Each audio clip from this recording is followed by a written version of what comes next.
Uh, I think we should talk about the ladies of the camellias, don't you? Well, yeah.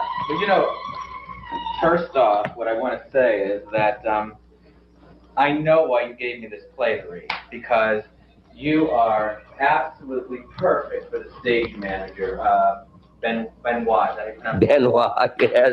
Somewhere between 70, the age 70 and 100. You know, that's funny. Because I'm sure you're right. But when I read the play, I read it with Sarah Bernhardt in mind. Or for me, naturally, for me, or Eleonora Duse. I don't know why when I read certain plays, I hook on to the female roles. I don't know whether I don't have confidence that there are actresses around that can play these things. Well, it's true to an extent. A lot of these young girls never have heard of Sarah Bernhardt or Eleonora Duse or the style of acting that they had at the time. But I've got to stop doing that. I've got to read a play, and if I'm thinking of something for myself, I've got to pay attention to the old men's roles and forget all of these women. But I have always been in love with actresses and what actresses did on the stage. Yeah. So, Benoit, yes, Yeah. something like that for me. Oh, let me put. Oh, hello, everybody, and welcome to Book versus Movie, the podcast where we read books that have been adapted into movies, and then we try to decide which we like better, the book or the movie. I am Margot P. of coloniabook.com, and today's special guest co-host is artist, author, director, I forget there's a word for somebody like that, from Ecclesia Arts. I always say eclectic. Eclectic from Ecclesia Arts, Lenny Yes. Pinna. Great to be back again. Thank you. And we hope this is part 2. We've done 2 back-to-back episodes with Lenny, and we hope that you will go check out the first episode that we did, which was about the Henry Bellamann novel King's Row from 1940 and the 1941 film, which starred Ronald Reagan. And that will give you a lot of background to what we're going to talk about today. Now, we invited Lenny back because today we're going to be talking again about Henry Bellamann, but in a very different way. We're going to be talking about Lenny's film, which we just saw a little bit of just right now. The film led to a book, which led to a series, and we're going to talk about all of those things today under the umbrella of this very unusual relationship we started to talk about last week between the author Henry Bellamann, and I forget how old he was at the time. Was he in his 60s? He was nearing 60 when it began because he died at about 60, 61 years old. And a very young man in Bellevue, Ohio by the name of Tedd Burr. Yes, 19 years old.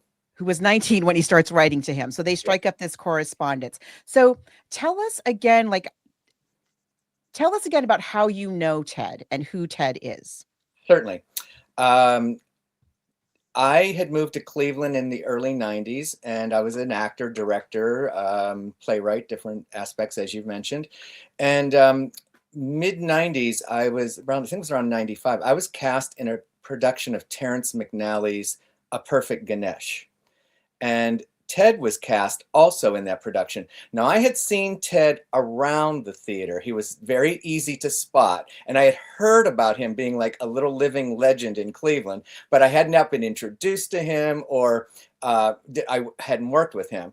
But I used to see him at productions, this long white hair, pulled back like a little bun. And I mean, and again, male, female. I was like, he really was very, I called it androgynous at the time. We'd say non-binary today. And anyway, he was cast as Ganesh, the elephant character in that play. And we just hit it off as friends. as I say in the book, I used to listen to my grandfather tell me story after story after story. So I'm kind of like a natural listener, especially for elders who want to tell me stories. And he was like that. He started inviting me to his home for lunch or whatever, and we would talk art, plays, movies. So for years, several years, about 6, 7 years, we would do that from time to time. And I started casting him in productions of my own. He played Tiresias in my production of Oedipus Rex, and he played the god Hermes and slash Adam in my production of Shakespeare's As You Like It. So we worked together. He also played Einstein in a stage reading for me. So yeah, we just became really good friends in that production, and that's the background.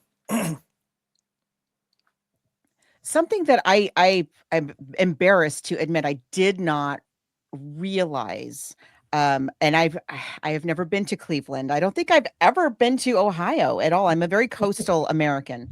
I've lived in California and I've lived on the East Coast.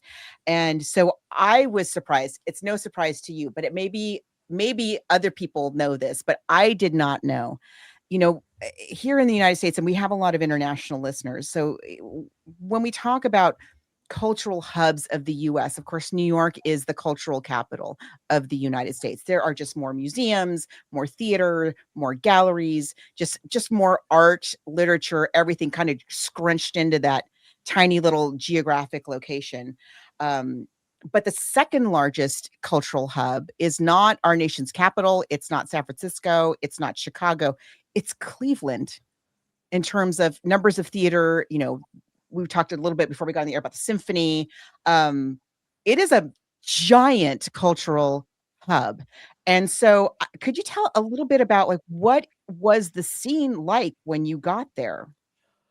Well, I actually got there as the dramaturgy intern at the Cleveland Playhouse, which the year I was there, which was the fall of 1990, it was having its 75th anniversary as the longest, oldest regional theater in the country. And nearby, another theater, which was a black theater called Caramoo, almost of the same time period. The oldest running black theater presenting black, themed plays in the country. So the theatrically, theater-wise, and there were lots of smaller theaters, DeBama Theater, Cleveland Public Theater, and I started freelancing with all of them once I moved there. After my internship, I ended up moving to Cleveland for a while to get away from the New York area and get a start. And so I was involved with a lot of the theaters there. I actually then began my own little theater, Ecclesia Theater at Lake Erie College. And in addition, the classic arts had a major presence there. The symphony, the ballet, God, I'm forgetting the name, Severance Hall. Severance Hall is this gorgeous, gorgeous concert hall. And they've had, very famous orchestra leaders. So the Cleveland area really was, I'll say they were very, very supportive of classical arts or things that people knew best. I'll say the avant-garde was a little slower coming in at that time. It was Cleveland Public Theater was definitely one of them, DeBama Theater. The main theaters were a little bit more of the main. Oh, I forgot. My God, the big downtown theaters. Yes, there were like 4 Broadway style theaters in downtown Cleveland that were bringing in all the national touring shows. Yeah, it was a multifaceted, you're right, multi-hubbed. I'm forgetting all of the aspects of it because I haven't lived there for a while, but it was a pretty lively scene.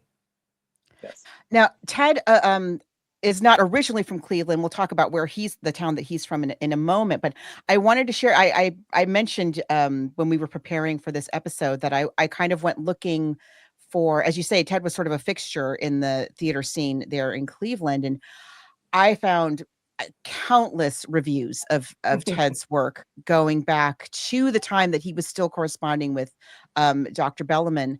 And I did not find one single negative review of Tedd Burr's work. And I wanted to share with everybody. I found this one this one review, and I just so you have an idea of what we're talking about. This is from a newspaper called The Plain Dealer Yes. in 1971. Mm-hmm. It says, Burr is brilliant in Dobama role.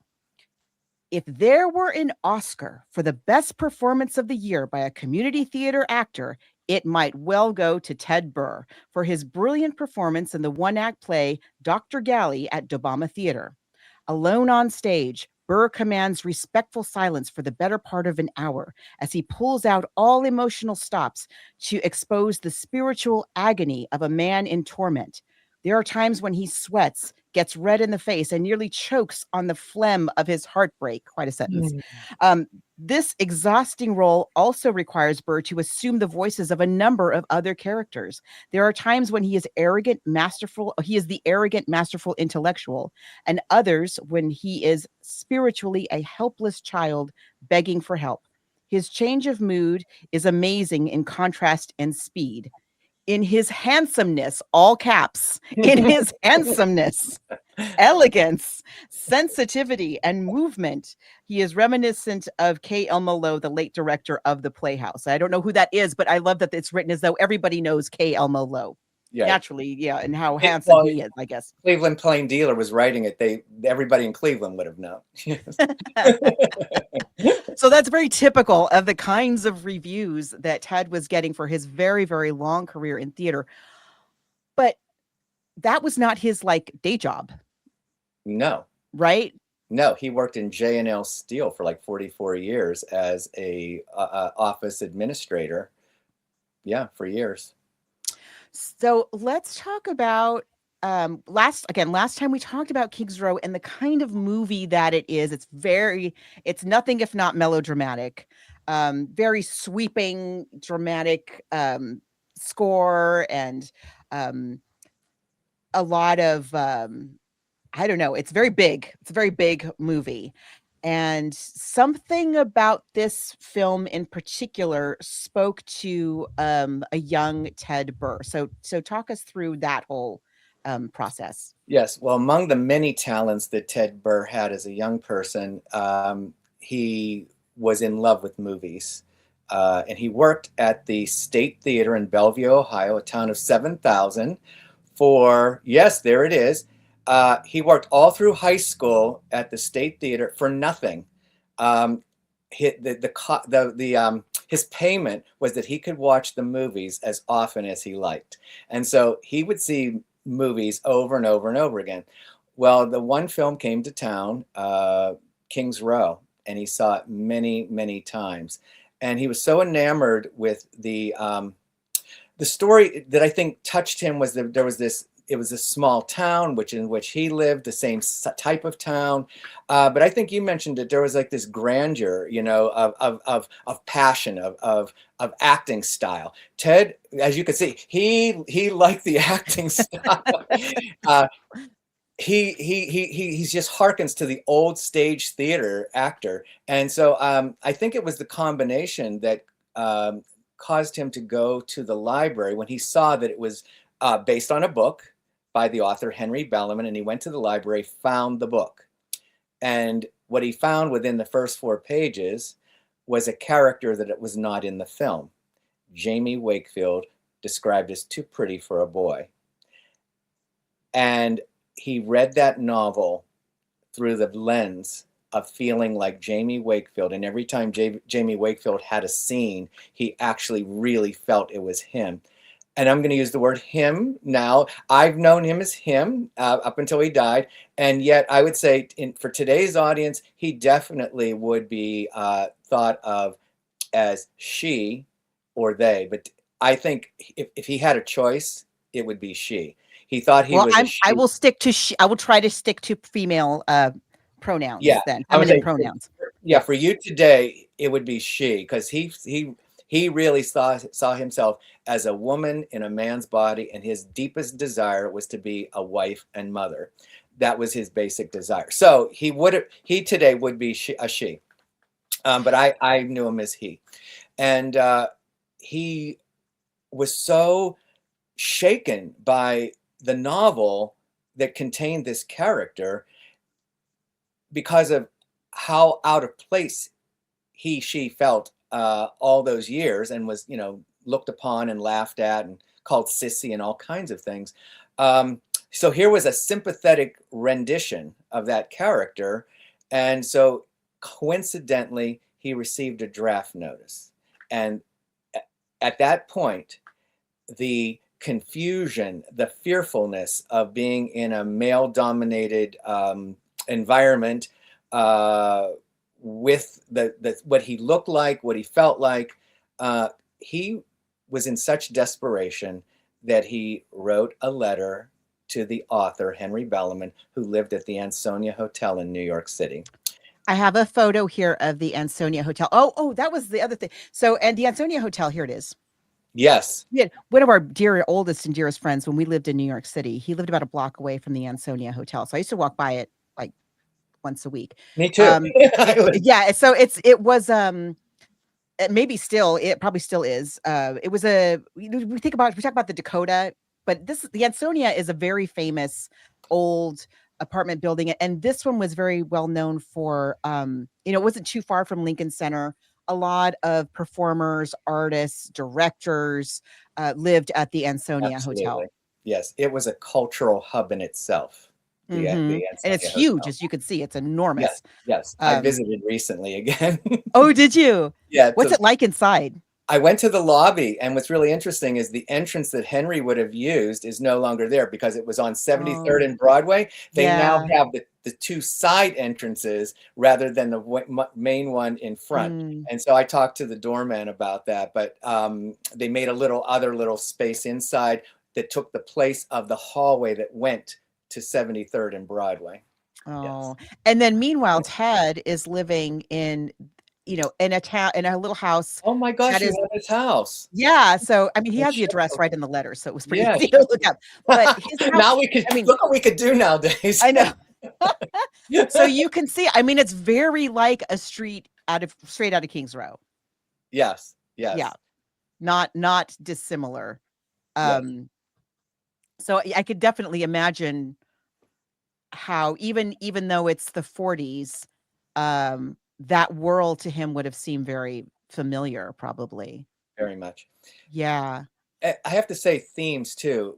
You have to, when you read King's Row and you hear what how Ted describes King's Row in the letters, they both had such an affinity for nature, for the leaves, for the grass, for the air, for the sea. And at the same time, both of them had an affinity for music and for writing. Like their connections on all those levels was so apparent. So I think it was in the very sensibility of Henry's writing that also Ted really felt himself. They just talked about everything: voice, music, poems, literature. They connected on all those levels, but definitely it was the nature element where Ted says, "How did you know about the bugs and I mean, how did you write of the soil?" He goes, I know that from the ditch I used to play in." And like they talked about that kind of thing. Yes. Can you tell people about Ted? So in your movie, for most of it, there's a background soundtrack, the score, if you will. Yes. is these recordings that he's made of the Metropolitan Opera broadcasts of La Traviata. Yeah. Can you talk about because that's another really important connection that they have, and an unusual thing for a young man from Bellevue, Ohio, to have this passion for opera. Absolutely. He had as such, he had such a passion that he actually skipped school once a year to take the train for 2 hours from his little town in Bellevue, Ohio, to go to Cleveland by himself to attend the opera. And the first opera he went to was a Wagner opera of Tristan and Isolde. And he went to Lyle and Haley and got the score beforehand. I mean, when he loved something, was passionate, he did all the you would love that. He does all the research. He does all of, he just wants to know every nuance of it. And he actually was called in the office by the principal. And he basically said, "I'm going to be taking one day off every year to go to the opera because I consider that part of my musical education. And since the Glee Club choir director would not let him in, as he said, because he was a little too, Uh, he said she liked football players. uh, Yeah, he justified and said, I'm going to the opera once a year and I'm going to make that part of my musical education. He listened to the opera broadcast every Saturday, the Metropolitan. He loved the opera. That's why when he sort of had a comeback performance when he was in his 70s, they did Terrence McNally's Lisbon Traviata, in which he played, which he says, an opera queen who, who just lives for opera. And what was really interesting is Henry Bellamann's wife, Catherine Bellamann, taught voice to opera singers and Broadway singers. Yes. So, and Henry was very well acquainted with opera singers, conductors. And so they talked here's a 19-year-old boy, she, 19-year-old, talking to a nearly 60-year-old, very well-connected artist. And he met him on every level of talking about opera singers. And if he didn't know of them, once Henry talked about it, he went and started researching it. But he held his own in conversation about conductors, about opera singers, about Broadway stars, everything, literature. It was amazing. And that's all reflected in the letters, which comprise the book, which we'll talk about. and so yeah, let's move on to the book. So he's moved to write to this author, Yes. based on this, what do we want to say, affinity with this character Jamie Wakefield in the novel, who's not in the movie. Yes.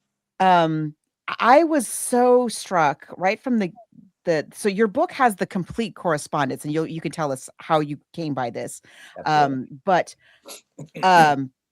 I was absolutely so impressed by the quality of his writing. It's not, I mean, there's a lot of spelling errors, but in terms of his expression, absolutely, and his point of view, his assessment and insights are extremely sophisticated.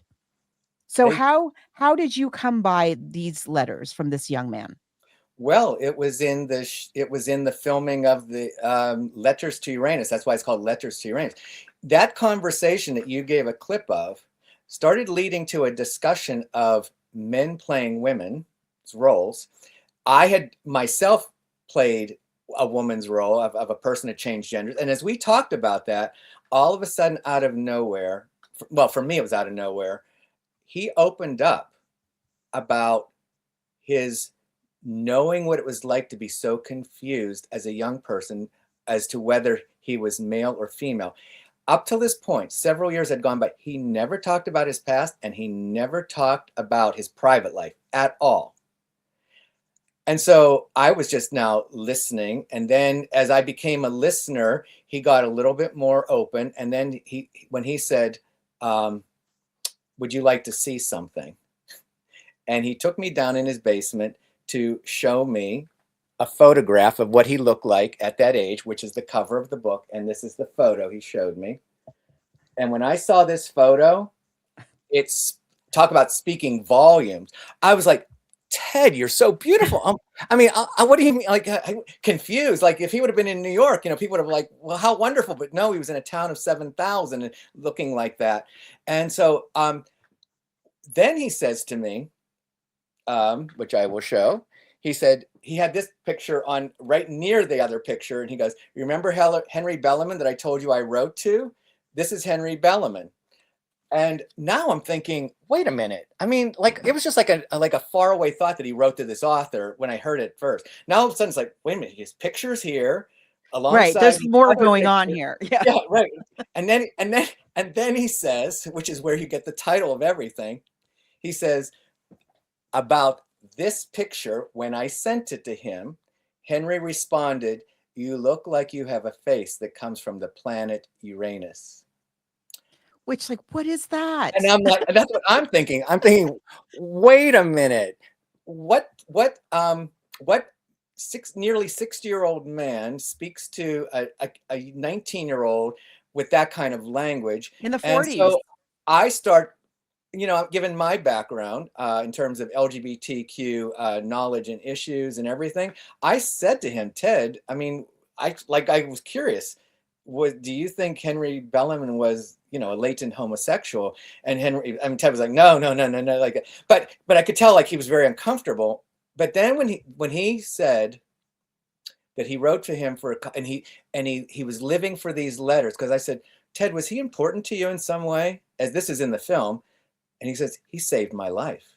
I really Yeah. think he saved those words. When I was in person with him, hearing those words, I was like, what? Wait a minute. How? What is this about? Like I just couldn't put it together. And then he goes on and says, when he died, which he had already told me of the day he had died, that his wife, Catherine Bellamann, sent back to him all the letters that Henry had saved, and that their complete correspondence was sitting in a cardboard box for 55 years.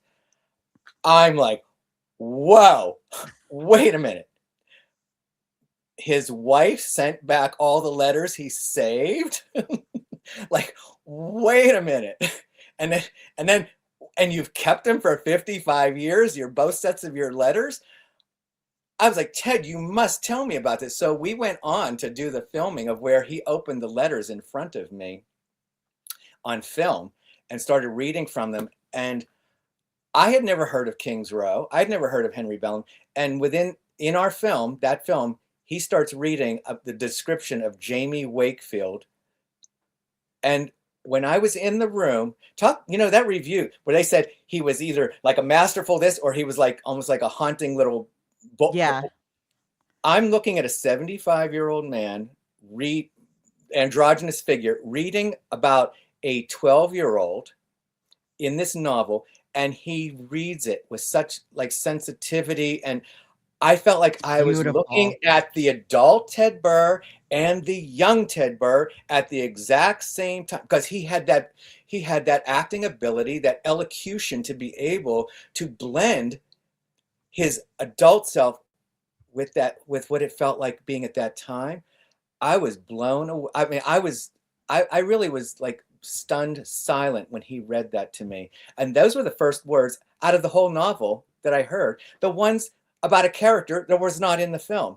And then he shows me. Which you also had not seen. Which I had not seen yet. Yeah. So he says, at the end of filming, would you like to see King's Row? He had taped it on his VHS. And that's what he had been waiting for years, for that movie and other movies from that era to be put on Ted Turner Classics so that he could film them and watch them over and over. And he said, would you like to see my recording of King's Row? And I said, absolutely. Now I have to, because you've totally compelled me about this relationship with him. And I watched this film, and at the end I went, Jamie Wakefield was never present in this film. Interesting. Just very, and I was like, I get it.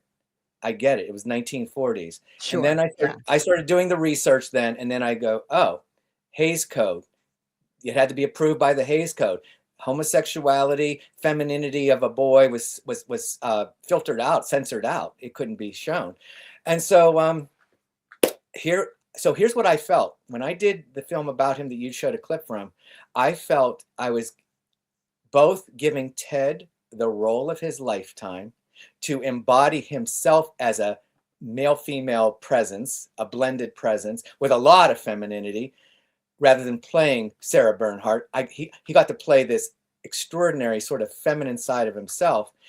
And I thought, in some way, I was bringing the hidden figure of Jamie Wakefield to the screen for the first time from King's Row, and giving him presence, which is why then when we get to the TV series, which is why the series is called In the Name of Jamie Wakefield. I totally take the marginal character from King's Row, and Jamie Wakefield becomes a very pivotal character in the TV series, both fictional and the person it was based on. Right, because as we mentioned in the last episode on King's Row, that character is based on a real person in Henry Bellamann's life. Yes. Your film, just to get back to the film, is just so compelling. Obviously, because even if you're just listening to this, you're not watching it on YouTube, you can hear in Tedd's voice how captivating a performer, even when she's just being herself, she's just sharing about her life. And you, the viewer, don't know that's where we don't know where this road is. She's just such a fascinating character that we could just be spending an evening with Tedd Burr, and that would be entertainment enough by far. Exactly. And a couple of things that I really appreciate, and you could tell us a little bit about the process of making this movie. But one of the things that I really enjoyed is the moments where, because we don't ever see you, we hear you. Right.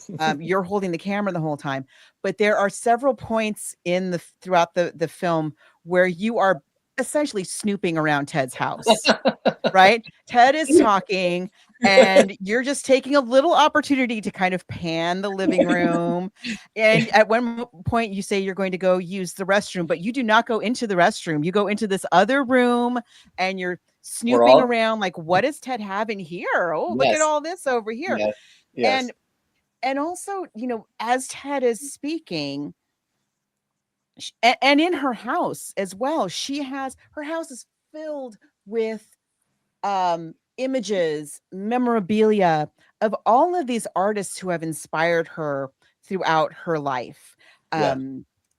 Autographs, letters, recordings, photos. And many of these artists come up in the course of your conversation with her. And so, yes, at first you just think that Henry Bellamann is just another one of those artists. Yeah, that's exactly what I thought. And what's so unusual about that? She wrote to Catherine Cornell. She wrote to all these people, and they would send their autograph headshots back. And so why would that be any different or unusual, that particular correspondence? And then as the story starts to unfold, you realize, wait a minute.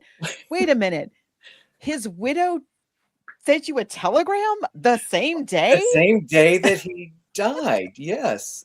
Hold on. I was like, it had to have been important to this couple in some way. My God.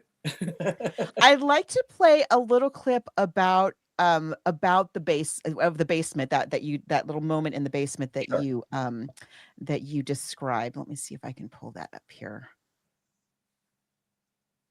I think it's here. No, it's here. Yeah, here it is.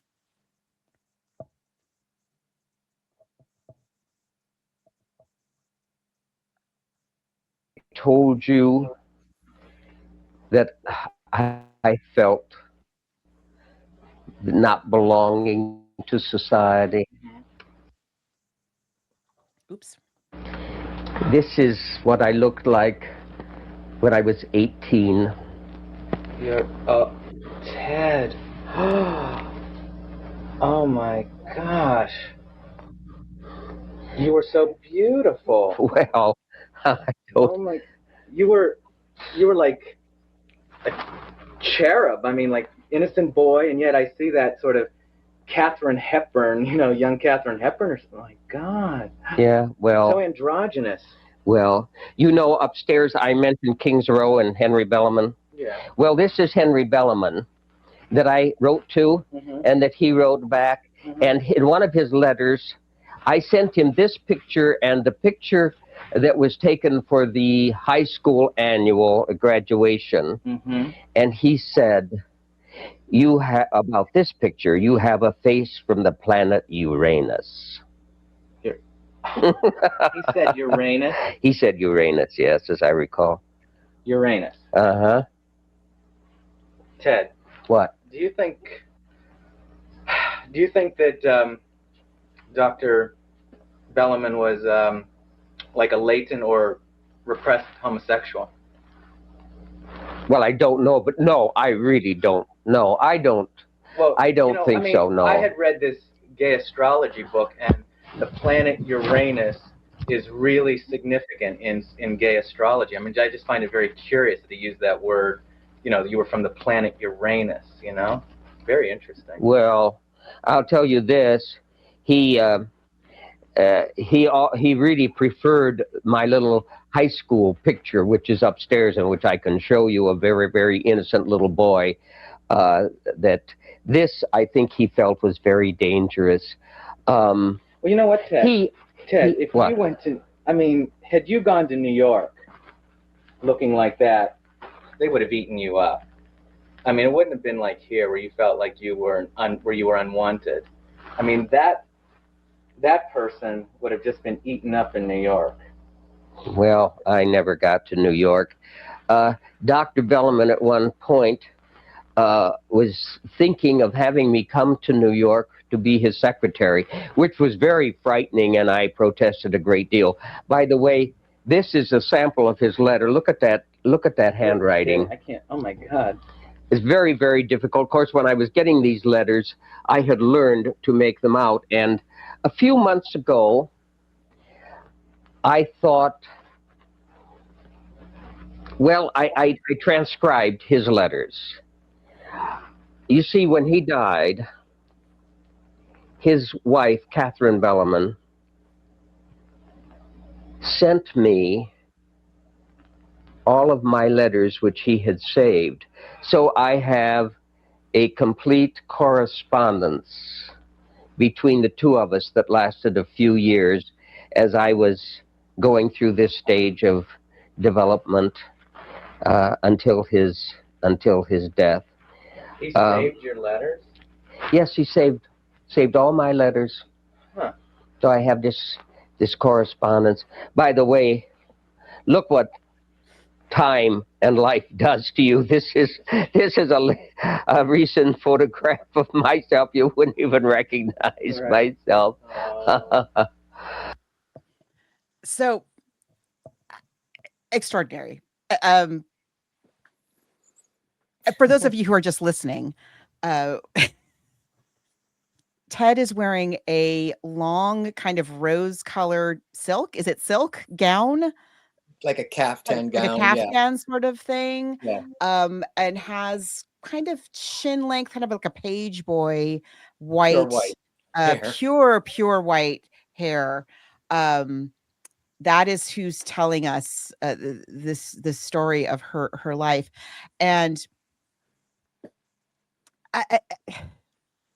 it's this point where you go down to the basement where things really start to, where you go, wait, hold on, wait a minute, and I really appreciate, like, because you, of course, are the stand-in for the audience throughout all of this, and you are asking all of the things that we're wondering, like, wait a minute, Uranus, what are you talking about? And then you say she saved. What do you mean she saved all of your, like, fan letters from some teenage kid and she sent them back to you? And wait a minute. Yeah. And like, he doesn't say that about Kathy Cornell, whose photo is also there, and many of the other people who come up in the course of your conversation.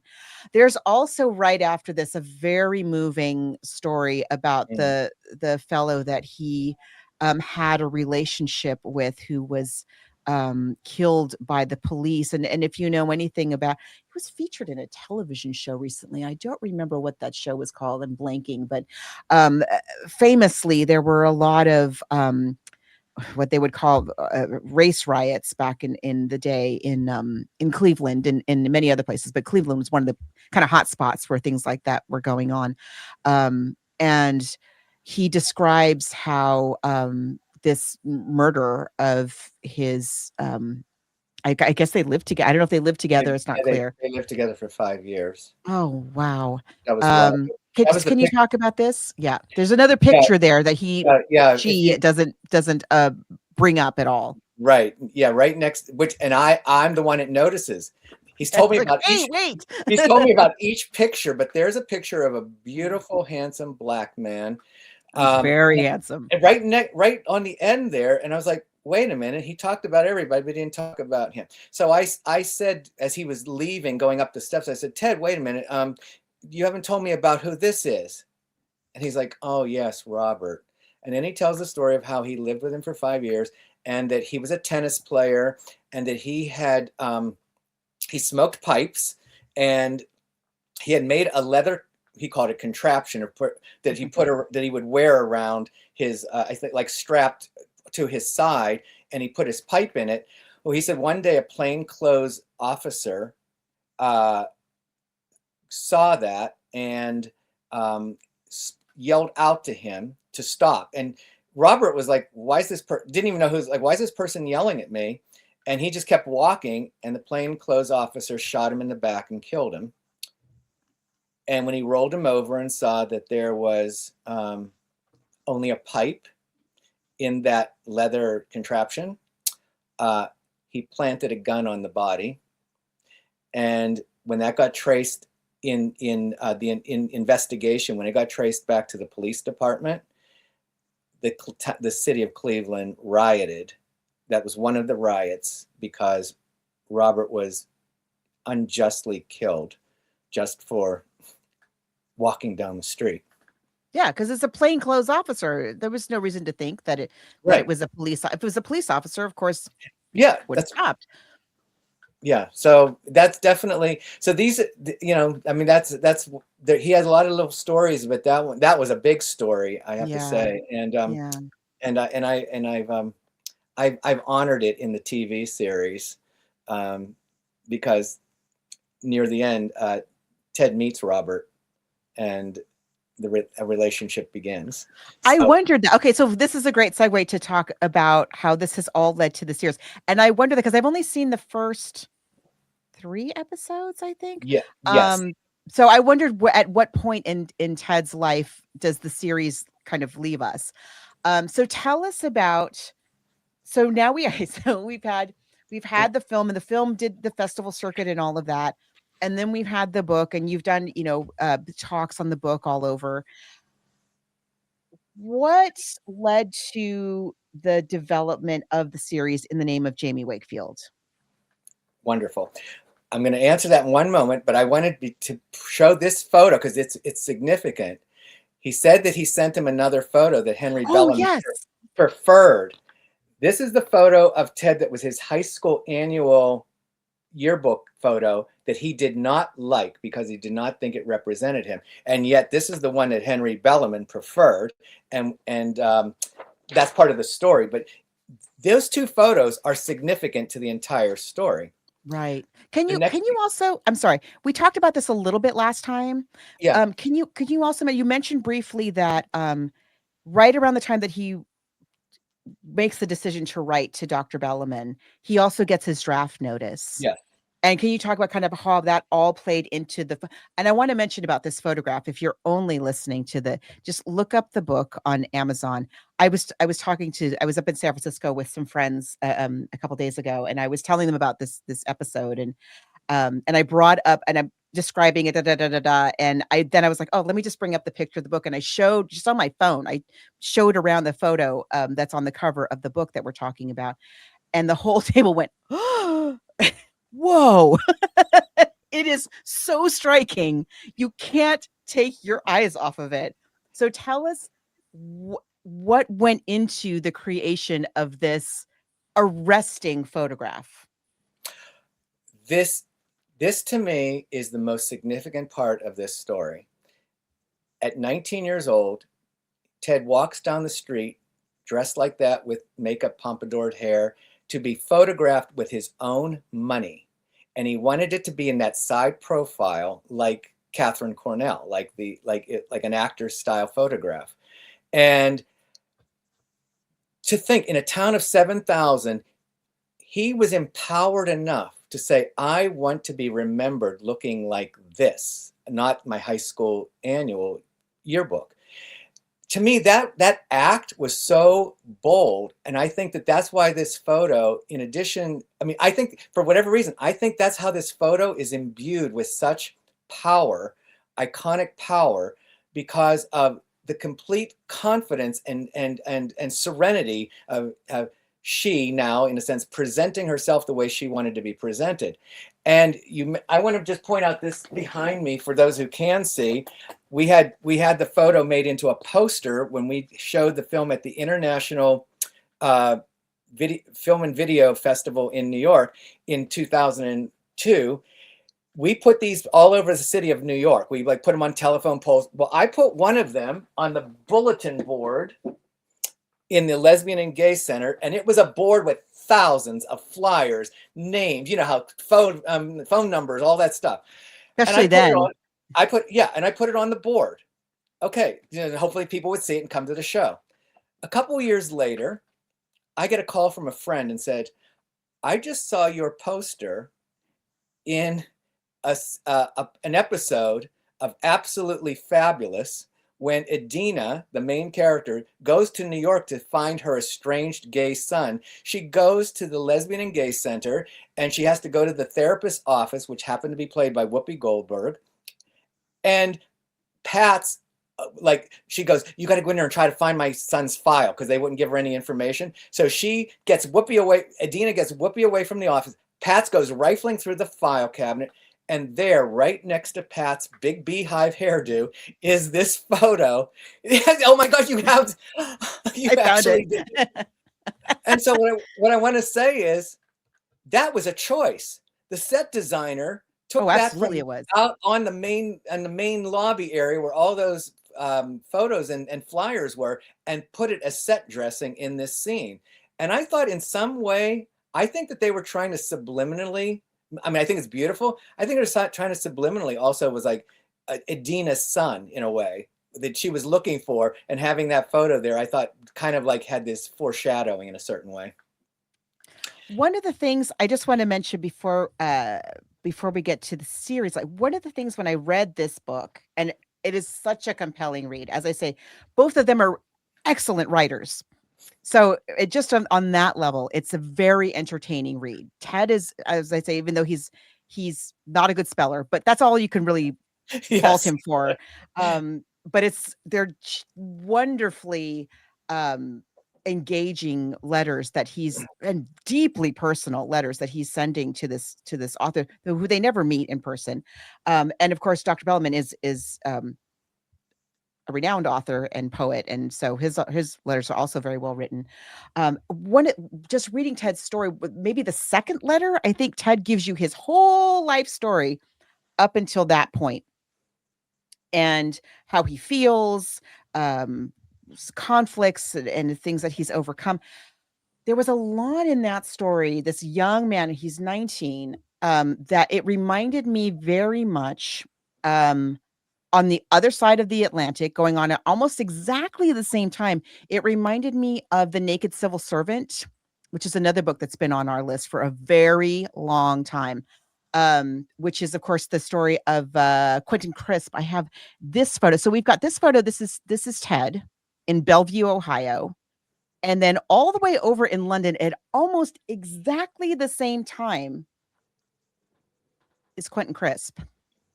Yes. And it's do you know what one of the reviews said in Variety magazine about the film? They called it a poor man's Naked Civil Servant. Rude. No, that wasn't actually said facetiously, because the compliments were this. They actually said that I almost created a new genre of film, because you think it's a home film, and then all of a sudden the drama unfolds out of it, but it's all shot in one take. Yes. And all I had to do, because I had a compelling figure who knew how to do his fades and his crossfades through his voice, through his acting. Entrances, exits. All I had to do was frame him, move in different places so that I could get the right angle. All I kept doing was framing. And no, the reviewers actually said that it was close to being like an inventive of a new genre. So when they said it was a poor man's Naked Civil Servant, I took it as the compliment of, here they are with a shoestring budget, making something that is starting to feel like something. Yes, and there's a wonderful film with John Hurt of the Naked Civil Servant where John Hurt is playing Quentin Crisp. But no, this is genuinely Ted. Yes. Just being Ted and sharing about her life and I want to mention that too. And it's also significant that I mean, something tells me that Ted was not going around spilling the beans about all of these things to just any old friend that was coming to the house. There was some reason that she felt that she could open up specifically to you about this. Can you tell us a little bit about why you think that was?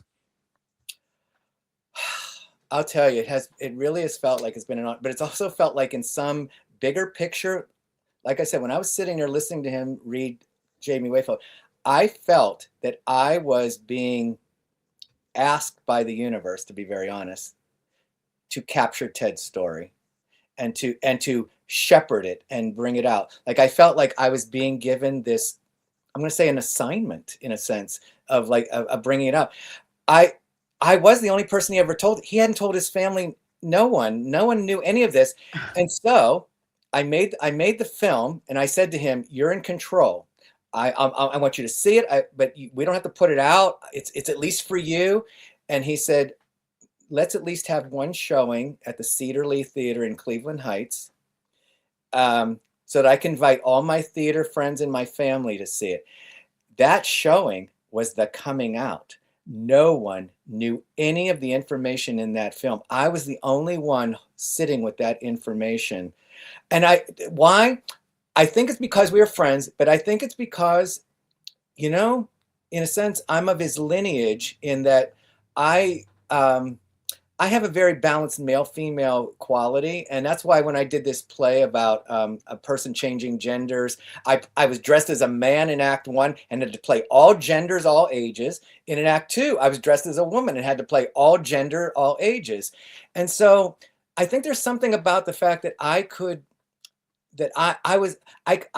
he understood that I could understand and relate to just the feeling of that tension between male, female, and how it presents in the world. We're different, but we had I think that was a connection, but I think he also just trusted me at this point after so many years I can tell him this. Friends of mine saw this film and they said, deep down, he chose you to tell his story. Like I didn't see it, but some people felt like energetically he knew he wanted his story to be told. I think he also knew how professionally committed I am. When I'm doing something, I do it with detail and to the T.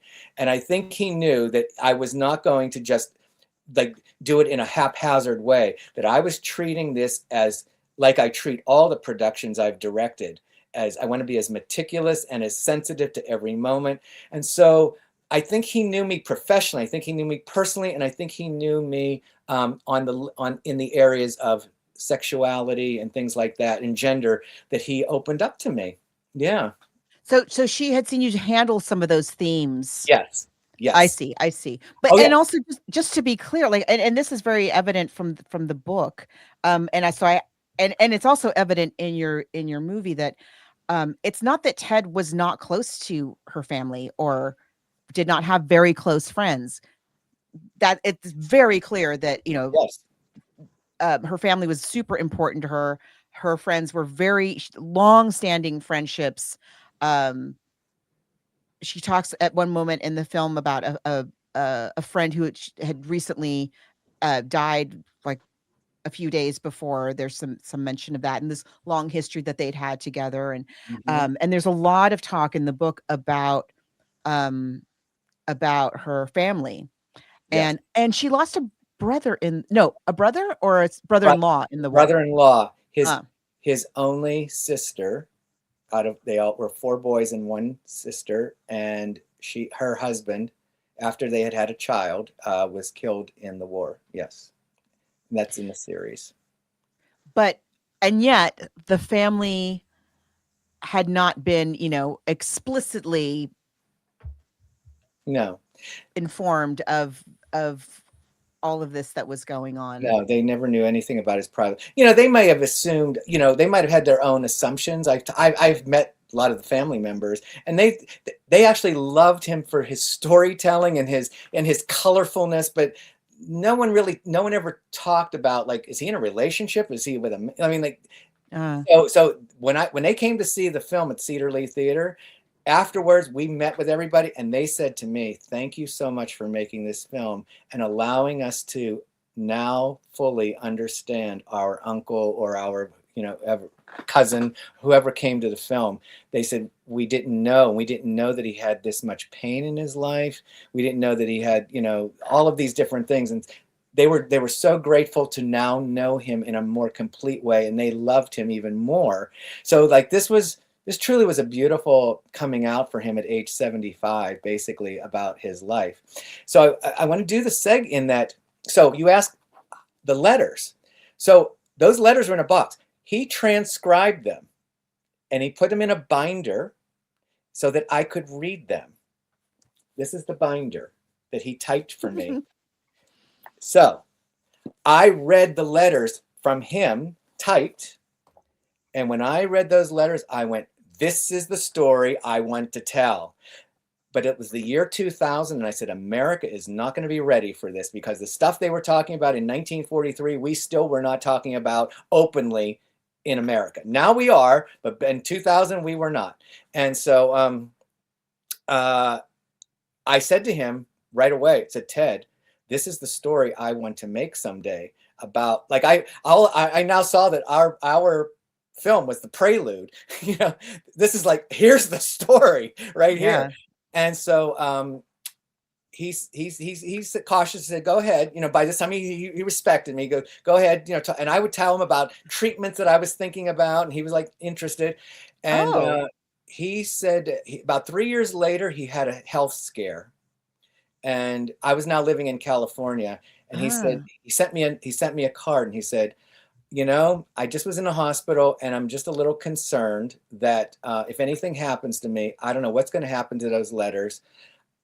We had talked about him bequeathing them to me. And so he said, when you come home, I'm bequeathing these letters to you. I want you to take them. He goes, because if something happens to me, I don't know what's going to happen. Is my family just going to throw them out or whatever?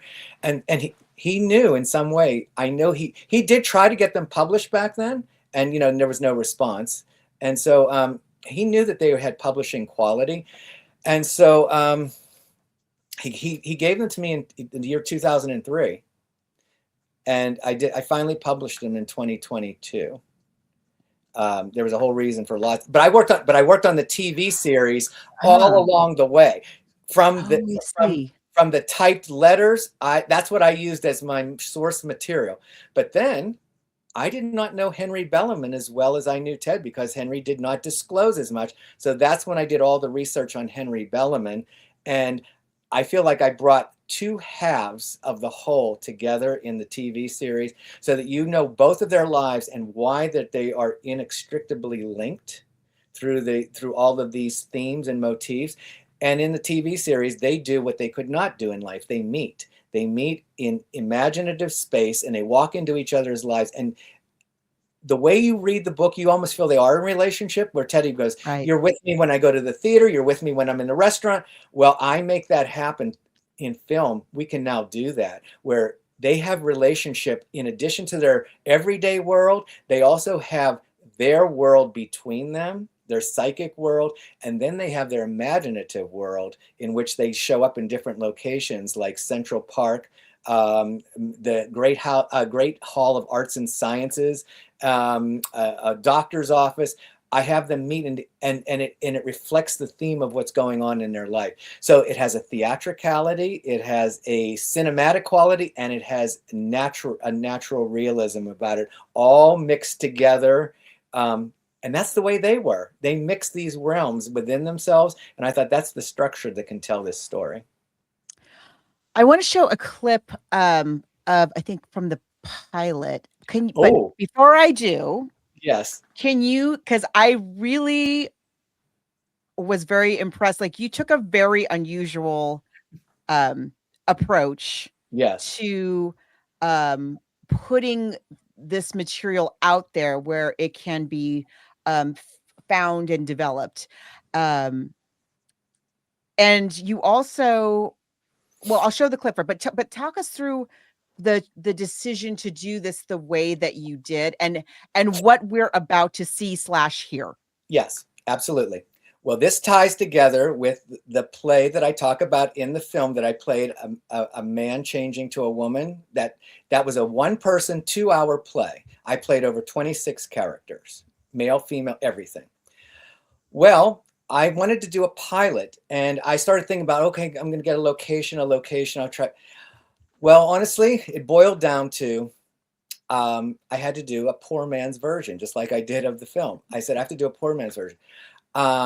I decided that instead of casting with anybody I could find for these roles, and who's going to find a Tedd Burr every day? I mean, it's going to be a casting assignment for a casting director. I didn't want to start casting anybody in those roles so that would start to plant seeds of what they would be like. I thought, as a writer who maybe would read his pilot to somebody so that you hear it through the author's point of view, since I had the capability, I thought of attempting to act all the parts. I thought, I'm going to do the equivalent of the one-person show I did. So basically, this is like the theme just circling in on itself all over. Ted had seen me play the role of, and he was blown away by me doing all the male-female parts. Then we have his film. Then I'm creating this TV, and I thought, in this pilot, it's back to me playing all the roles so that I could at least get the story out, hoping that someday somebody with imagination is going to cast the right people in the roles. I wanted Timothée Chalamet 5 years ago to play Tedd Burr. Anyway,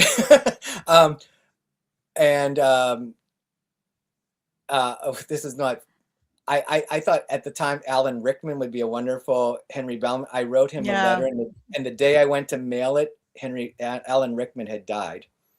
I still have the letter here that I wrote to Alan Rickman.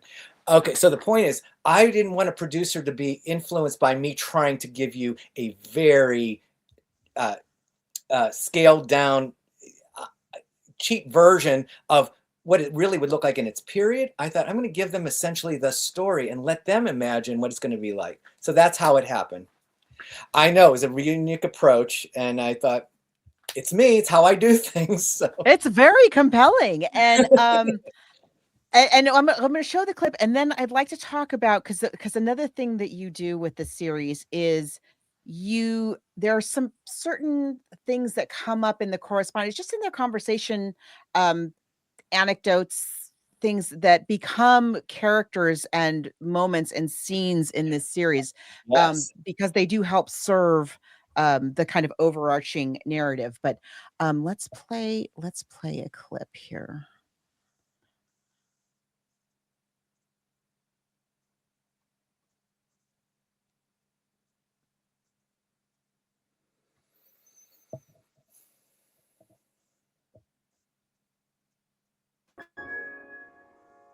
An attic bedroom lies beneath a low slanting roof.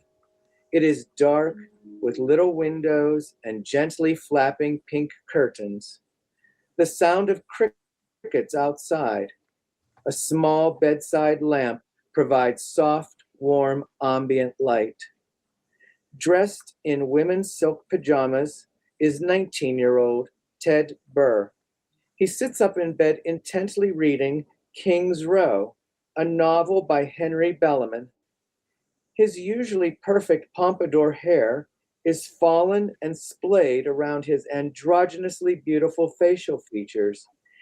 His rising emotion is triggered by a startling sense of self-recognition with what he is reading. Tedd's eyes fill with tears.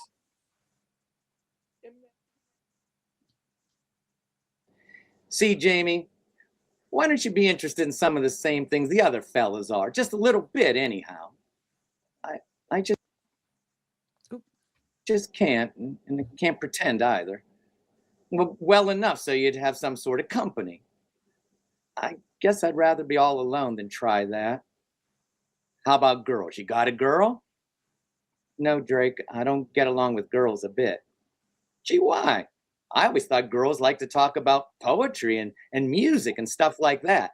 They're the most unpoetic things on earth.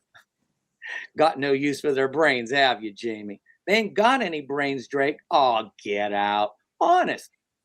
Well, you don't have to like them for their brains. They got other things. What? Oh, that.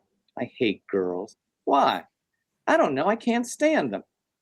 You mean you don't even like to look at them? Not especially. Hell, kid, they're the prettiest things on God's green earth. I can't stand them, I tell you. Well, I don't see why. God almighty, Jamie, you look like a girl yourself. You ought not to hate him.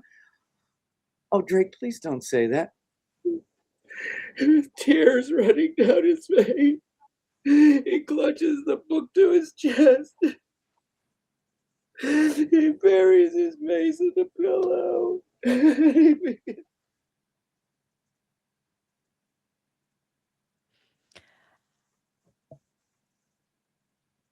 There we go. So interesting. I really love the way you weave in these scenes from King's Row that again that are not in the film Correct. and yet are very important to this story.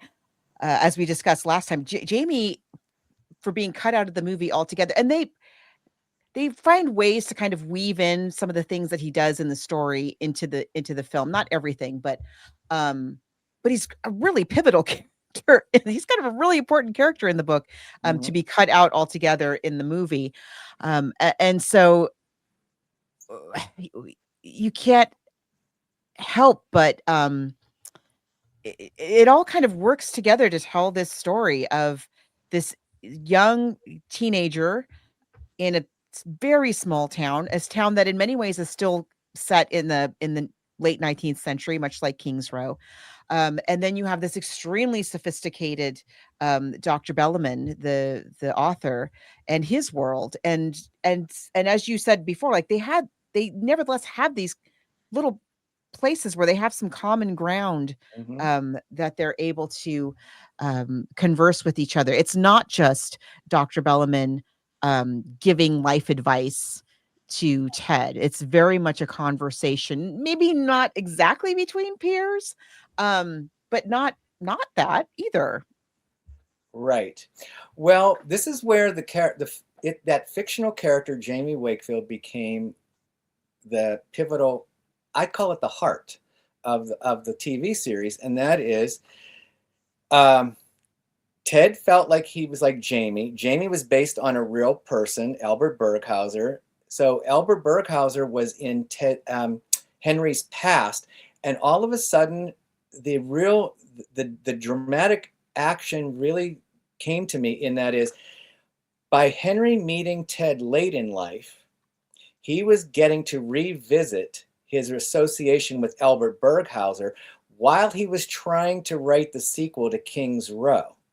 And so he was afraid of going back to King's Row because he was going to have to encounter some of the themes like homosexuality and gender again. And he probably didn't want to open that door again. And so here comes Ted. So he starts writing to Ted. And this is where I really believe that they helped each other move forward in life. Ted moved forward by getting a lot of, I'd say, advice, suggestions, and sometimes control manipulation from Henry. But I mean, it was well-intentioned. He really wanted him to get on in the world. But what Henry received, I really believe, was a chance to take stock of himself in all of these areas by going to his past through Ted so that he could heal himself. So one was going to go forward and one's going back, but both had the same destination, and that was to get to a better, authentic or a realization of oneself.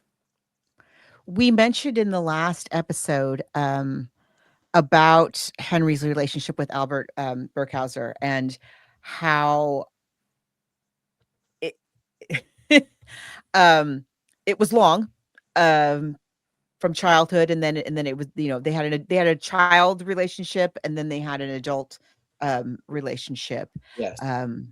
And how I mean, we can only assume based on Catherine's book that relationship was ended not by either man's choice, per se. And Mhm. so, yeah, so very much unresolved. Yes. And that's what I felt like. I felt like that was probably an issue underneath for Henry. I psychologically, I just felt there has to be some wounding there that he had a relationship with Albert that just was severed. And so here now, later in life, is this young boy who says, I'm just like Jamie Wakefield. Well, if you're just like Jamie Wakefield, you're just like Albert Burghauser. Yeah. I mean, like the equivalents all start lining up. And if you heard it in the film, he invited me to become his personal secretary. He invited me to come to New York, Ted says about Henry. And Henry, Ted's fearful. He doesn't want to go. But that becomes almost the climax of the TV series. In episode 5, Henry finally realizes that Ted is important in his life, and he invites him to become his personal secretary to basically type. He's going to dictate, and Ted will type King's Row, the sequel. He needed him for help. And he tells him, you can live with us. I'm going to pay you handsomely. But he was doing was what he did for Albert. You're going to come into our lives. I'm going to get you a job. You're going to live within my house, like he did with Albert during the early part of his marriage. And now they're in the last part of their marriage. And he wants to invite Ted into their lives. And Ted declines. And I build it up to where you're almost, you feel like Henry really needs Ted at this point. He's like, and when Ted declines, the next scene, 2 things happen. Henry is a pianist, and he's been playing more and more music because he can't write. He's gone back to music. He's playing a Rachmaninoff piece, and at the end of episode 5, he falls over and collapses with a heart problem on the piano. While he's playing that, we didn't talk about the fact that Tedd Burr also wrote a novel based on his life. So here we have Albert becoming Jamie, Ted saying he's Jamie, and he writes about a fictional character based on him called Sidney French that Henry is so threatened by, because if you think about it, King's Row came out in 1940, about the late 1800s, about a character that's too pretty for a boy. Okay, Ted is now writing in 1942, just 2 years later, and he's putting a character that Henry calls, if there was a third gender, he possibly could exist. So he puts central to his novel Sidney French, and it was so interesting. Sidney French, Paris Mitchell. Paris Mitchell, Paris. Here's Ted over here writing Sidney French, which happens to be his mother's maiden name, French. It's so it's not made up. I mean, it's actually yes.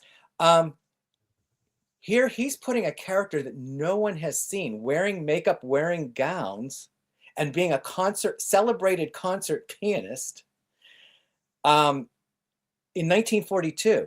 So Ted is actually ahead of his time. He's writing a character that we have yet to see. Mm-hmm. Well, Henry is just exposing ones that we finally are viewing from the past. And here, that collide between Sidney French, Jamie Wakefield, Albert Burghauser, and Tedd Burr for Henry Bellamann, I think is like the big, like the juggernaut nexus of the whole series. And the fact that Tedd Burr burned that novel after Henry said it. Yes, he destroyed the novel. So you never read it. No, but you could, through the description of it, you hear. And so there's where I've taken liberty. Just like I've taken scenes from King's Row with Jamie Wakefield, I've built in scenes from Ted's novel that I've written, that I've taken cues from how they talked about it. Because he says they talk about it extensively. Yeah, he talks about it. Mm-hmm. Talks about what he wears. And he also talks about how he kissed the guy, and he talks about how he killed him off at the end. And so I actually write the scenes that are Sidney French in Ted's novel. And so they're Their fictions are part of the narrative. Their real lives are part of the narrative, and then their imaginative lives together are part of the narrative, and they're all mixing. And I really think that they tell this. I think they tell this complete, almost kaleidoscopic kind of narrative. And I think that this is going to sound weird. I think a lot of people actually have that's how relationships kind of work, right? That when you are in a deep relationship with a person, it brings all of that, all of their dreams and hopes and projects and ideas all kind of comes into play. So it is a very complete look at that. It is, I mean, on paper it's a brief relationship, but when you read this book, you read the correspondence, it's a lot of back and forth. I mean, it's like, boom, they're immediately in this deep relationship, Yes. having these deep conversations for the rest of Dr. Bellamann's life. What I felt, oh, go ahead. I would say what I felt is, only now do I think people really understand what happened between Ted and Henry because of the internet and apps. How many people meet people online, send pictures to each other, start developing relationships, and how some of them have even broken up before they've ever met. Yeah, and they have affected each other's lives. Some of them have been driven to do things, right? Yep. I think a modern audience is actually going to understand Ted and Henry's enmeshed psyches more now than in their period. Mm-hmm. I think we have the sensibility now to understand it. One of the things that I think is very interesting about the series, that you kind of get a sense of in the book, but in the series there, it sounds like this is all a story. We talked about last time about how King's Row is very much a story about maleness. And it's about what does it mean to be a man, and what does it mean to be a man in the United States in particular, and all of the different kinds of biases and prejudices that we layer onto that label of a man. And they're talking about those themes in these letters, but in the series we get to see much more what role the women are playing in this story. As we mentioned last time, when Henry Bellamann in this entire book mentions his wife one time, does not tell us what her name is. And yet she's a very important, it's just super important. And there is a point where Henry the whole time is already quite ill, I think. And there's a point where he becomes so ill that Catherine writes to Ted in his place, or to kind of let Ted know what's up and why he hasn't heard from Henry. But beyond that, Catherine is still nevertheless like really, I mean, she ended the relationship between Henry and Albert. She's a big part of his life. And in the same way, Ted, again, who is thinking of himself, she speaks repeatedly about how she thinks of herself as a woman. She's confused when the way people respond to her. And yet she has like her mother, her sister, the women that she's very close with, the women that she works with, as opposed to the men. The men are frighten her. They're gross. They're crass. And I would like to know about the decision to include Joan, who is a story. It's a story that I went back and reread it in Ted's letter, where again they're just they're sharing about their lives. Ted, of course, sharing more personal stuff than Henry is, and Ted kind of tells this story about a woman he doesn't even really know, but somebody who lives in his community. This woman named Joan, and you have made her and her story. And I think it's a great ad. It's obviously something that Ted was mulling over, Yes. and bringing up in conversation and kind of bouncing around with Dr. Bellamann. But tell us about this story of Joan. It's very unexpected. I know. I think here's where I feel like, in some way, I feel like that this piece that I've written has a little bit more of a European sensibility. It's character driven, and it's also like some of those directors that add these like symbolic and things that are in. And so I felt when I read him talk about Joan's death by suicide, I could feel him knowing that he and she were of the same ilk. They were the outsiders.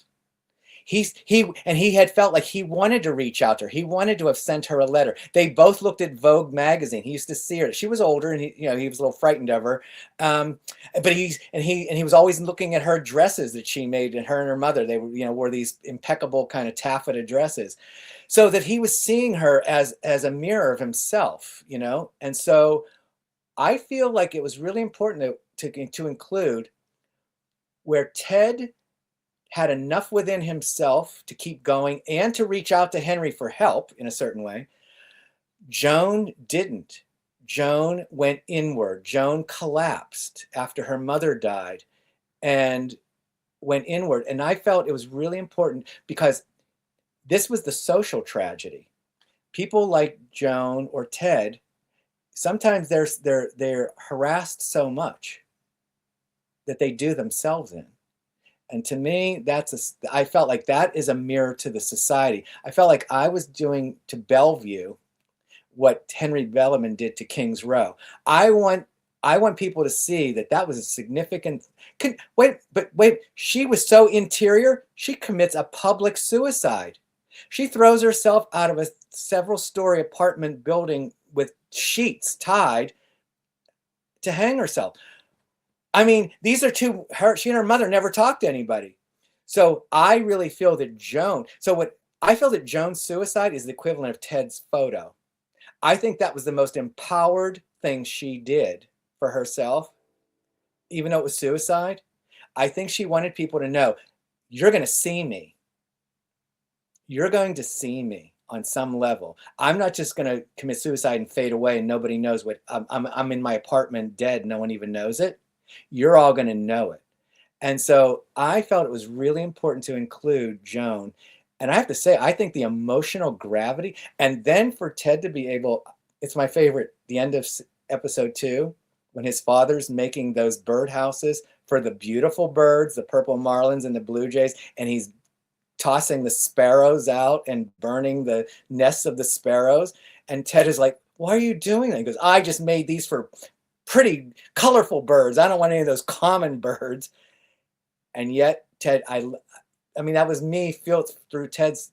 I love the fact that, and in life, it's the people who conform and are common that are the dominant, and you cast out the colorful people.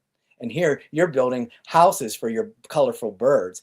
I really felt that Joan's story was very significant in crystallizing the feeling of what it was like to be marginalized as somebody very different in a small town.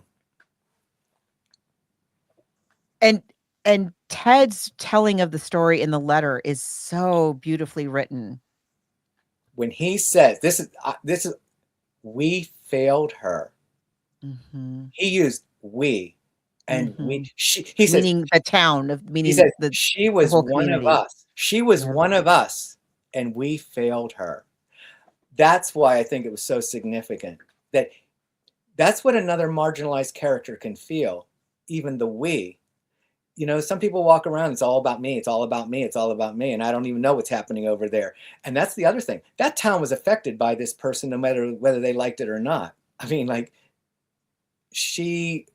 they laughed at her. They were affected by using her as a laughing, stock. And then her death reminded, look what happened to her. Look what happened to her, that you didn't befriend her, that you didn't treat her nicely. You know, she's in relation to you. She's a part of your town. She's a part of your community. So yeah, I think that element was really necessary. And I have to say, I just could tell you, it was just intrinsic. I was like, Jones, it's like the Jamie Wakefield. I didn't want Joan to die in vain. Yeah. I want Joan to have her presence known. This woman lived, and she didn't do anything to hurt anybody. And her background, the fact that her father was a politician and didn't come, and then he came around for money. I mean, this poor young woman didn't have a life that she could just, and she was obviously very talented. She was a seamstress, could make all these. She could have been a fashion designer. Mm-hmm. And so, yeah, I know I just think it was really important, but I'm really glad you brought it up. Yeah, I really loved that Joan was included in the series. As we kind of start to wrap up, I wanted to talk though about, and this is this is not really clear in the letters, but if you've seen the movie, then you know that this is true. That you know, of course, she comes to Dr. Bellamann in the name of Jamie Wakefield. That's literally what she says in the letter. You know, basically in the name of Jamie Wakefield, please help me. Yes. I don't know what to do, and Dr. Bellamann again gives a lot of advice for Ted throughout the correspondence, and Ted is very open about relationships with men, feelings about men, feelings about being or not being a woman, and the pain of that. And Dr. Bellamann and Ted says in the movie that Dr. Bellamann saved her life, but Dr. Bellamann is throughout the correspondence saying, basically discouraging Ted from having relationships with men, discouraging Ted from wearing makeup, cut your hair short, cut your hair short, and encouraging Ted to, which Ted does, to take a, you know, like a regular kind of desky day job. Yeah. Discourages Ted from becoming an actor. Yes. And yet we know that certainly by the end, you know, because the book ends because Dr. Bellamann dies. And by then, Ted is having relationships with men, definitely acting. Yes, got a desk job, you know, has benefits and all that kind of stuff, but has already embarked on what is going to be a decades long and illustrious career in theater, which is absolutely what Dr. Bellamann instructed Ted not to do. Right. So as the relationship, you know, just over these 2 years, I feel like when Ted says that Dr. Bellamann saved her life, it's not just being a listening ear, having a certain degree of understanding, but also I don't know because I saw the movie first. I saw the movie before I read the book. So yes. So I have that kind of in mind as I'm reading the book, that perhaps she, you know, in a sense, it's not just that, it's also that in the course of this conversation, like, she really starts to stand up for herself and really realize, like, no, actually, I want to do this. And this is after Dr. Bellamann has ripped apart her novel, we should say, absolutely torn it to shreds. She nevertheless continues, you know, can't suppress these, you know, her creativity, her stories that want to come out and, you know, express themselves, and however they do. And she manages to find a way. You know, I mentioned there were so many reviews, so many glowing theatrical reviews of Ted's work going all the way back to the 1940s, when she's very, very first starting out. I did not find any mention of Ted being arrested, getting swept up in a raid at a bar, or any of these kinds of things that were going on at the time. There's no, Ted's not really getting into any trouble. Ted is just No.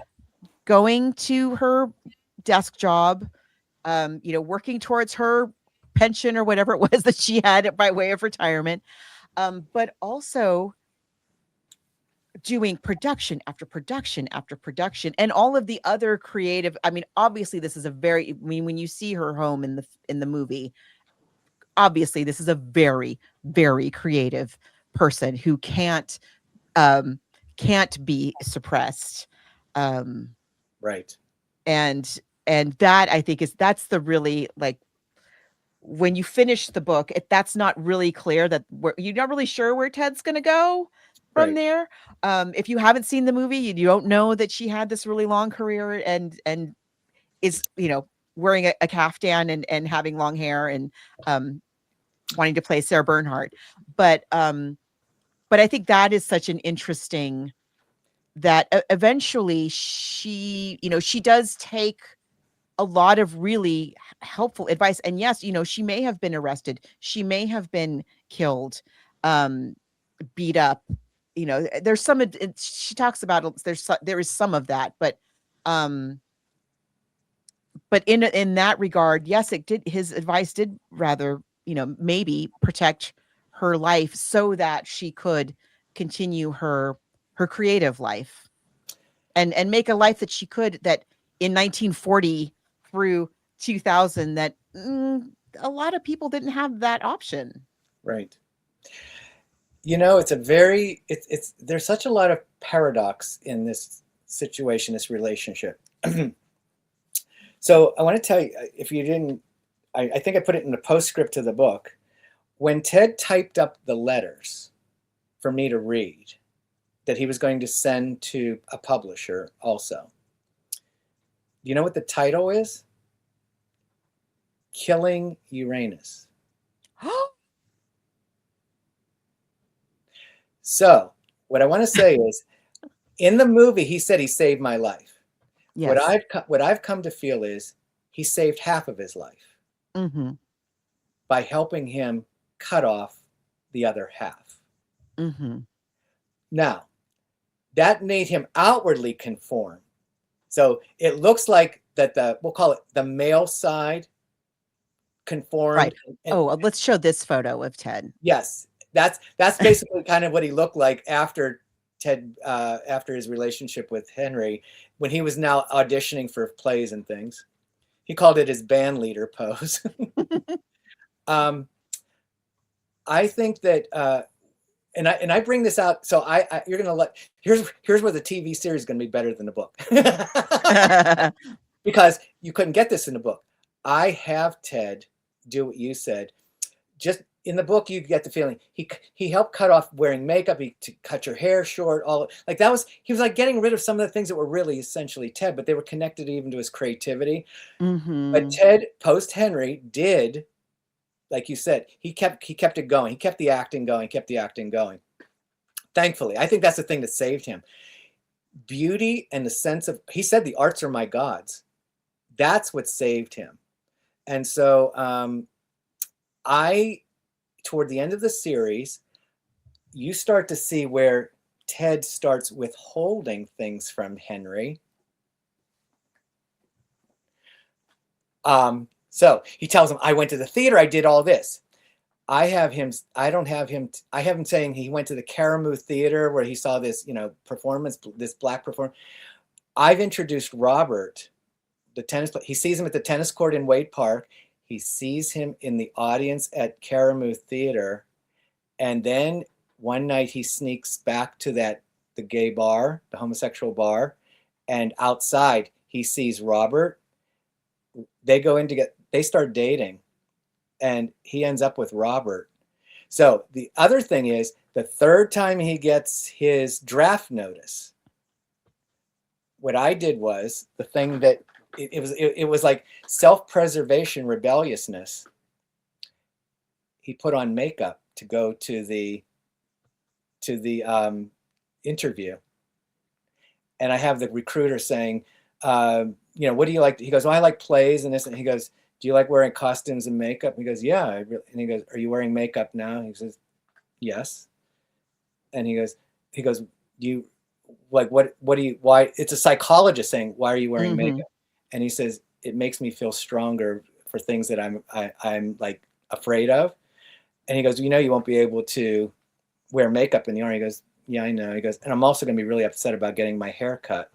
So what he does is, he didn't get put in before because they asked him if he basically had a girlfriend, and he said he didn't get in because he didn't lay girls.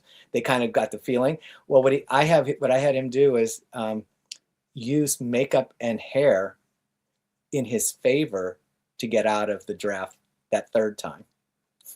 And he doesn't tell Henry. He says it's for emotional instability. And so this is where I start to have Ted now have a little second life starts to grow, but he doesn't let Henry know. Which is what because I was surprised how far back the theater notices went, because he doesn't really share with Henry that he is acting to the extent that he actually seems to have been working. He first of all, quite a pace of production after production after production for so many years. That was his life, honestly. That it was the community theater, but it was good community theater. But that was his life. He lived for the theater. That day job was the survival job. And he was good at it, and he did very well, and he got promoted and was paid well. But his passion was listening to the opera on Saturdays and doing plays, and he did play after play after play after play. And what's really great is that Karamu Black Theater. Yeah, he did a lot of productions there because when they were doing plays that had both black and white characters, he auditioned. He actually started doing more plays with Karamu Theater, and he even says in the letter, if you remember reading, he said he feels for the black population. Yeah. He goes, somehow I feel like I understand them. And then to know that he ended up with Robert for 5 years. So I wanted to make sure that the series built that in, because you don't get that in the letters. So I have to say, the series is meant to be a full world that's going to tell the story. I think if it's done well, I think it's going to tell the story much more fully and better than the letters can give you the skeleton. I think I put the flesh on the story in the TV series. I agree. Now the great news is that everybody can easily access all of the materials that we've been talking about through this whole episode. So tell folks, let's start with the movie. Where can people find the movie? Well, the main portal to everything is in the name of JamieWakefield.com. And Jamie spelled Jamie, in the name of JamieWakefield.com.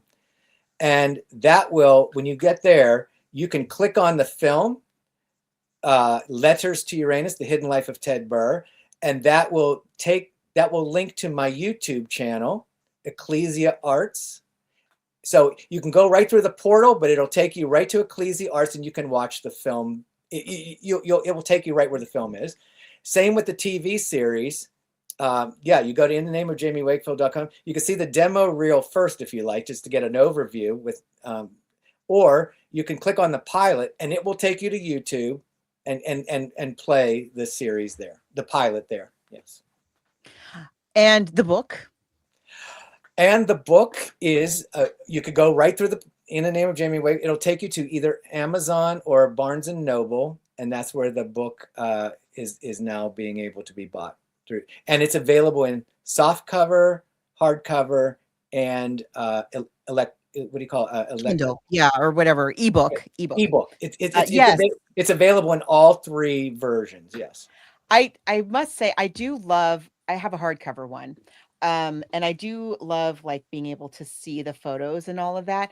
But I do find that I really liked having the ebook version Uh-huh. because as I was reading, I wanted to go because as things continued to come back, I wanted to say, where did they mention that name before? Where they said something like that earlier. And it's when you have an ebook, it's so much easier to go find that thing. Oh, good.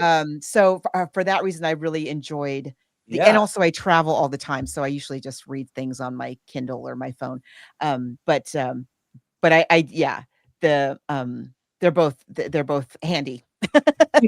Good. Well, thank you so much, Lenny. Where can people find you on the internet apart from your website? Certainly. Definitely on YouTube at Ecclesia Arts, Ecclesia Arts. And my Instagram is Lenny Pinart, LennyPinnart. And it's funny because when I first joined, I wanted to put my name and they said somebody had it. I was like, what do you mean they have my Oh. name? Somebody had my name. I'm like, who? Anyway, it worked out well because I put most on Instagram. It's all about my art. I also paint, quilt, make videos. It's all on Lenny Pin Art. So those are the other ways of seeing the work. Yes. Oh, before we go, you just reminded me. And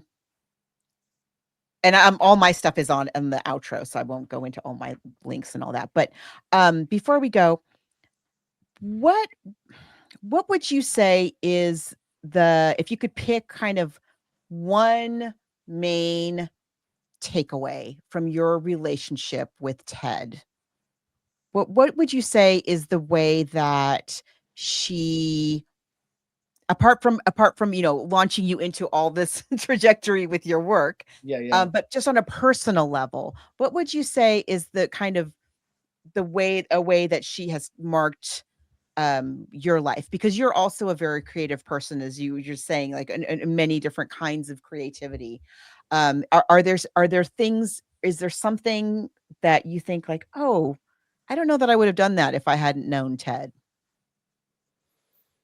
Oh, well, I mean, definitely the projects that have come out of TED, I wouldn't have ever thought I would have done, like publishing a book or making a TV series or anything. So that definitely.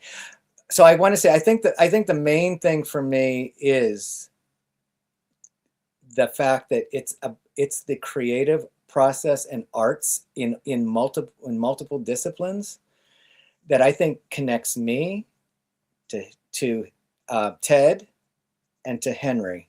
I think that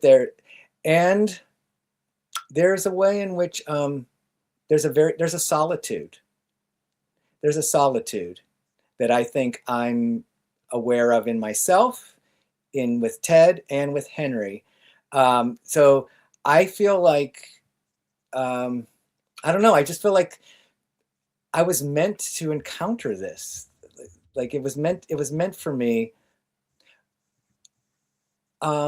And to acknowledge that I actually think that Ted was actually, I'm going to call it soulfully, ahead of Henry. I think Ted was ahead, and I think so he could match him on certain talk, but I think in terms of soul level development, he had insight when he was saying to Henry. First of all, when he was able to delineate and say, I'm not that character that I wrote. I wrote that specifically so I can play it, and I exaggerated so I could play him. And Henry could not separate because all he could see was autobiography, and he was like, no. And then what's the other? There's another way in which, he about homosexuality. Ted was ambivalent about. Ted was not a gay man. He was a woman inside of a man's body who wanted to be a wife and mother. So what happened though? Out of the two, he had to go closer to being homosexual to have a relationship with a man, because he wasn't a lesbian, in that sense. And he kept saying to Henry, yes, you're telling me that they're this and they're that, and you're calling them this and you're condemning them. But look over here. He read The Well of Loneliness by, Radcliffe Hall. And he goes, Yeah. what about her? What about her? These people have such this and such potential and such soul and such this. He goes, I think I should like to take up the problem. Started taking psychology classes. He goes, I'd like to help them find their place in the world. So here he was, he's in between himself, and already that to me is the journey of the wounded healer. And I think that that's the part of me that's like, anything that's happened in my life that's been difficult or challenging, I hope that I transformed that challenge or wound into making something better for others. Not passing my misery on to others, but to actually, it's the beauty of creativity, that process, and saying, we can make things better. And I think that that's what Tedd was about. And you picked up on it. Despite all, he made a life still that was he had a beautiful life. It wasn't as fulfilled as he probably thought it when he was young, but it was definitely a fulfilled life. Oh, that's just beautiful. Well, thank you, everybody. And again, if you haven't heard the first episode on King's Row, please go check it out, and follow Lenny in all of those places he just mentioned. And we'll be back soon with a new episode. Thanks for being. Thanks so much for joining the conversation. The Book vs. Movie podcast was started in 2014 by friends Margot P. and Margot D., who lived on opposite coasts and wanted an excuse to stay in touch and read more. We sadly lost our good friend and co-host Margot D. in July of 2025. We celebrate her wit, friendship, and love of history as we continue on this digital road with you. Margot D's books, Filmed in Brooklyn and Fever, The Complete History of Saturday Night Fever, are available wherever fine books are sold. Follow Margot P. on social media at She's Not Your Mama, and you can email us at bookversusmoviepodcast@gmail.com. Now, if you'll excuse me, my IBS is acting up. Thanks for being here.